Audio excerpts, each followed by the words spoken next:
आज दिनांक 28 जानेवारी 2026 बुधवार असून हिंदू पंचांगाच्या अनुसार माघ महिन्याच्या शुक्ल पक्षाची दशमी तिथी आहे. ज्योतिषीय दृष्टीने दशमी तिथी 16:38 पर्यंत राहील आणि त्यानंतर पुढील दिवशी एकादशी तिथी राहील. तर मित्रांनो, चला आजच्या महत्त्वपूर्ण बातम्या पाहूया.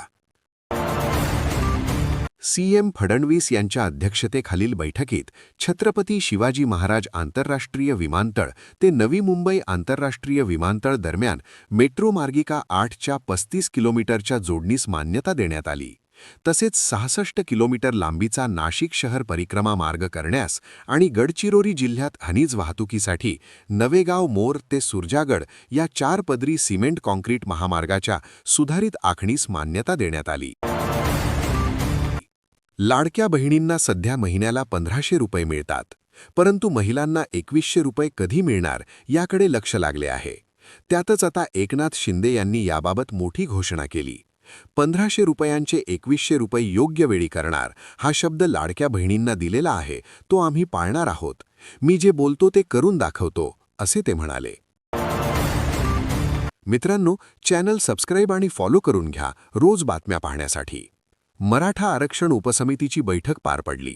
या बैठकीत मोठा निर्णय झाल्याची माहिती समोर येत आहे. राज्यातील जिल्हा परिषद निवडणुकांनंतर सातारा गॅझेटियर लागू करण्यात येणार असल्याची सूत्रांची माहिती आहे. तसेच या बैठकीत हैदराबाद गॅझेटियर अंमलबजावणी आणि मराठा आरक्षण विषयावर आढावा घेण्यात आला. उपसमितीचे अध्यक्ष राधाकृष्ण विखे पाटील या बैठकीला उपस्थित होते. हवामान खात्याने दिलेला अंदाज खरा ठरला आहे. महाराष्ट्रात अनेक जिल्ह्यांमध्ये अवकाळी पावसाने हजेरी लावली आहे. धुळे जिल्ह्यातील शिंदखेडा तालुक्यात नरडाणा परिसरामध्ये पाऊस बरसला. जळगावसह जिल्ह्यातील वेगवेगळ्या भागांमध्ये अवकाळी पाऊस पडला. रायगड जिल्ह्यात अवकाळी पावसाची हजेरी. पुण्यातही पाऊस पडला. येवला तालुक्यात पावसाची हजेरी. न्यूझीलंड विरुद्धच्या 5 T20 सामन्यांच्या मालिकेत पहिले 3 सामने जिंकून भारताने 3-0ने आघाडी घेतली आहे.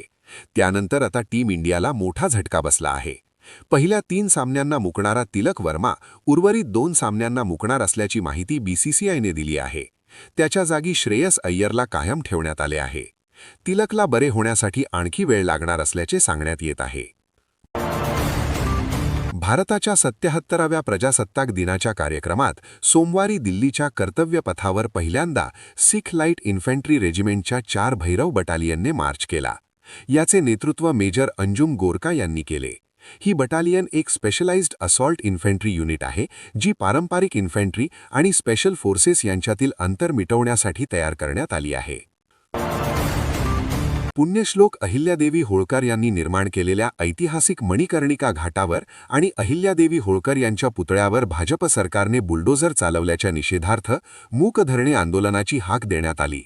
ठाकरे गट, काँग्रेस, शरद पवार गट, वंचित बहुजन आघाडी, मनसे, प्रहार यांच्या वतीने उद्या 28 जानेवारी 2026 रोजी पुण्यश्लोक अहिल्यादेवी होळकर स्मारक, कोकणवाडी, संभाजीनगर इथे हे आंदोलन होणार आहे. ठाणे व कल्याण डोंबिवली पालिकेच्या महापौर व उपमहापौर पदाची निवडणूक 3 फेब्रुवारी 2026ला होईल. जिल्हाधिकारी श्रीकृष्ण पानसडा ठाण्यासाठी तर कल्याण डोंबिवलीसाठी मुंबई शहर जिल्हाधिकारी आचल गोयल पीठासीन अधिकारी असतील, अशी माहिती कोकण विभागीय आयुक्त विजय सूर्यवंशी यांनी दिली. ठाण्यात महापौरपद अनुसूचित जाती प्रवर्गासाठी आरक्षित आहे. बॉर्डर 2 सिनेमाने प्रदर्शनाच्या 3 दिवसातच 107 कोटी रुपयांची कमाई केली आहे. या चित्रपटाने रविवारी एकूण 41 कोटी रुपयांचा गल्ला जमवला, तर ओपनिंग डेला सिनेमावर 30 कोटींपेक्षा जास्त पैशांचा वर्षाव झाला. याशिवाय शनिवारी हा सिनेमा 37 कोटींची कमाई करण्यात यशस्वी ठरला. दिग्दर्शक अनुराग सिंगने हा सिनेमा दिग्दर्शित केला आहे. दरम्यान सनी देवल, वरुण धवन, दिलजीत दोसांझ यांनी यामध्ये दमदार अभिनय केला आहे. राज्याच्या 150 दिवसांच्या ई-गव्हर्नन्स कार्यक्रमाअंतर्गत राज्यातील एकूण 97 शासकीय संस्था, मंडळे व कंपन्यांचे मूल्यमापन करण्यात आले. त्यामध्ये महाराष्ट्र सागरी मंडळ MMB यांनी उत्कृष्ट कामगिरी करत सामान्यीकृत 200 गुणांपैकी 198.75 गुण मिळवून राज्यात प्रथम क्रमांक पटकावला आहे. या कार्यक्रमाअंतर्गत महाराष्ट्र सागरी मंडळाने राज्यात प्रथम क्रमांक पटकावला आहे. चंद्रपूर महानगरपालिकेत काँग्रेस बहुमताच्या जवळ आहे, परंतु काँग्रेसमध्ये 2 गट पडल्याचे समोर आले आहे. त्यामुळे इथे भाजपाला मोठी संधी निर्माण झाली आहे, कारण भाजपाचे 24 नगरसेवक निवडून आले आहेत, तर उद्धव सेना, वंचित, अपक्ष असे 10 नगरसेवक मिळून 34च्या बहुमताचा आकडा गाठला जाऊ शकतो. त्यामुळे चंद्रपूर महानगरपालिकेत आता भाजपा आणि उद्धव सेनेच्या युतीची शक्यता वर्तवली जात आहे. अभिनेत्री दिशा पाटणीचा एक व्हिडिओ सध्या व्हायरल झाला आहे. यात ती पंजाबी गायक तलविंदरचा हात हातात घेऊन चालताना दिसत आहे. मुंबईतील एका महोत्सवातला हा व्हिडिओ आहे. दोघे एकमेकांसोबत खूप आनंदी दिसत आहेत, त्यामुळे त्यांनी रिलेशनशिप जगत जाहीर केल्याची चर्चा सोशल मीडियावर होत आहे. तलविंदर हा एक प्रसिद्ध पंजाबी गायक, लेखकारी आणि संगीत निर्माता आहे. रिझर्व्ह बँक ऑफ इंडियाने देशातील कोणत्या राज्यावर किती कर्ज आहे याची माहिती दिली आहे. 2024-25च्या रिपोर्टनुसार तामिळनाडू आणि महाराष्ट्र यांच्यावर जवळपास 1,23,000 कोटींचे कर्ज आहे. तसेच हे भारतातील कर्ज असलेले सर्वात मोठी राज्य आहेत.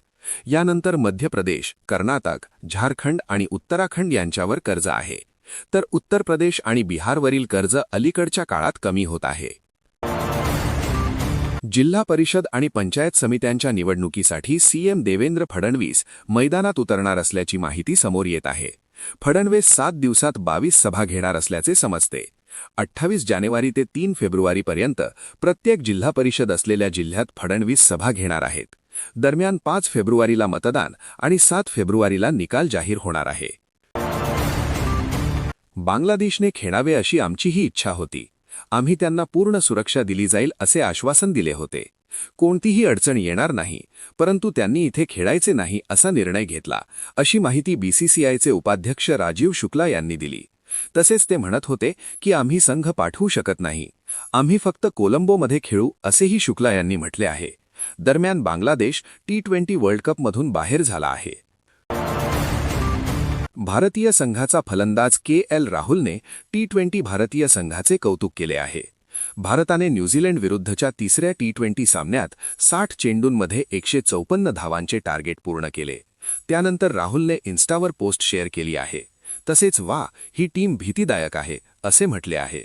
दरम्यान भारताने T20 मालिकेतील पहिले 3ही सामने जिंकून किवी संघाला मोठा धक्का दिला आहे. गोव्यात आजपासून ते 30 जानेवारीपर्यंत इंडिया एनर्जी वीक 2026 परिषदेचे आयोजन करण्यात आले आहे. या परिषदेचे व्हर्च्युअल उद्घाटन PM नरेंद्र मोदी यांच्या हस्ते आज होईल. इंडिया एनर्जी वीक परिषदेचा उद्देश अर्थव्यवस्था सुरक्षित करणे आहे. ही जगातील दुसरी सर्वात मोठी ऊर्जा परिषद असेल, ज्यामध्ये 75,000पेक्षा जास्त ऊर्जा व्यावसायिक, 700पेक्षा जास्त प्रदर्शक, 6,500पेक्षा जास्त प्रतिनिधी आणि 550पेक्षा जास्त वक्ते सहभागी होतील. आज महाराष्ट्रावर थंडी आणि पावसाचे डबल संकट ओढावले आहे. बंगालच्या उपसागरात कमी दाबाच्या प्रणालीमुळे मुंबई, छत्रपती संभाजीनगर, परभणी, धुळे, नंदुरबार, बीड, जळगाव, नांदेड, लातूर या जिल्ह्यात पावसाचा येलो अलर्ट जारी केला आहे.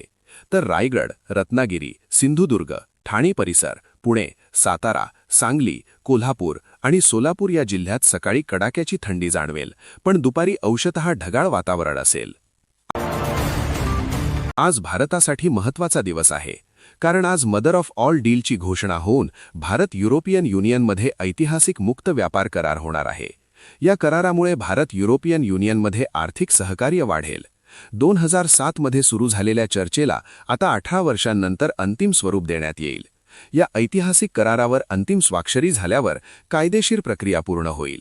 त्यामुळे संपूर्ण भारताचे याकडे लक्ष लागले आहे. सोन्या चांदीच्या दरात दिवसेंदिवस वाढ होत असून आज तर मुंबईत चांदीने सर्व रेकॉर्ड मोडले आहे. चांदी एका दिवसात तब्बल 35,000 महाग झाली आहे. त्यामुळे किलोमागे चांदीचे दर थेट 3,70,000 पोहोचले आहेत. गेल्या 5 दिवसात चांदी 50,000 महाग झाली आहे. तर दुसरीकडे 24 कॅरेट सोन्याचे प्रति 10 ग्रॅमसाठीचे भाव 1,61,000 पोहोचले आहेत. मुख्यमंत्री देवेंद्र फडणवीस यांच्या पत्नी अमृता फडणवीस यांच्याबाबत अत्यंत आक्षेपार्ह भाषा वापरण्यात आली आहे. भंडाऱ्यातील एका कार्यक्रमात अंजली भारती यांनी अमृता यांच्याबाबत बोलताना वादग्रस्त विधान केले आहे. त्यानंतर माजी खासदार संजय निरुपम यांनी या संदर्भातील व्हिडिओ ट्विट करून या घटनेचा निषेध केला आहे. तसेच भाजपा नेत्या चित्रा वाघ यांनी या प्रकरणी कायदेशीर कारवाई करण्याचा इशारा दिला आहे. भारतीय पोस्टने ग्रामीण डाक सेवक भरती 2026 साठी अधिसूचना प्रसिद्ध केली आहे. कोणतीही लेखी परीक्षा किंवा मुलाखत घेतली जाणार नाही. निवड थेट 10वीच्या गुणवत्तेवर आधारित असेल. या भरती मोहिमेअंतर्गत एकूण 28,740 पदे भरली जातील. यामध्ये शाखा पोस्ट मास्तर, सहाय्यक शाखा पोस्ट मास्तर आणि ग्रामीण डाकसेवक पदे समाविष्ट आहेत. अर्ज इंडिया पोस्ट gdsonline.gov.in वर करता येतील. पगार 10,000 ते 29,000 पर्यंत मिळेल. पंतप्रधान नरेंद्र मोदी यांनी मंगळवारी इंडिया एनर्जी वीकचे ऑनलाईन उद्घाटन करताना युरोपियन संघासोबत मुक्त व्यापार करार केल्याचे जाहीर केले आहे. मदर ऑफ ऑल डील्स अशी याची जगभरात चर्चा सुरू आहे. हा करार 140 कोटी भारतीय आणि करोडो युरोपियन लोकांसाठी मोठी संधी घेऊन येणार आहे. त्यामुळे मी textile, gems and jewellery, leather and shoes सेक्टरला शुभेच्छा देतो, असे मोदी म्हणाले. भारत विरुद्ध न्यूझीलंड यांच्यात उद्या 28 जानेवारी चौथा T20 सामना खेळवला जाणार आहे.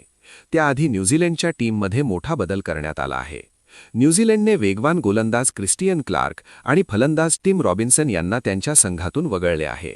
त्यांच्या जागी न्यूझीलंडने अनुभवी अष्टपैलू जिमी निशम आणि वेगवान गोलंदाज लॉकी फर्ग्युसन यांना संघात स्थान दिले आहे. भारताचा स्टार फलंदाज KL राहुलने निवृत्तीबाबत मोठे विधान केले आहे. संन्यासाचा निर्णय घेणे फारसे कठीण नाही.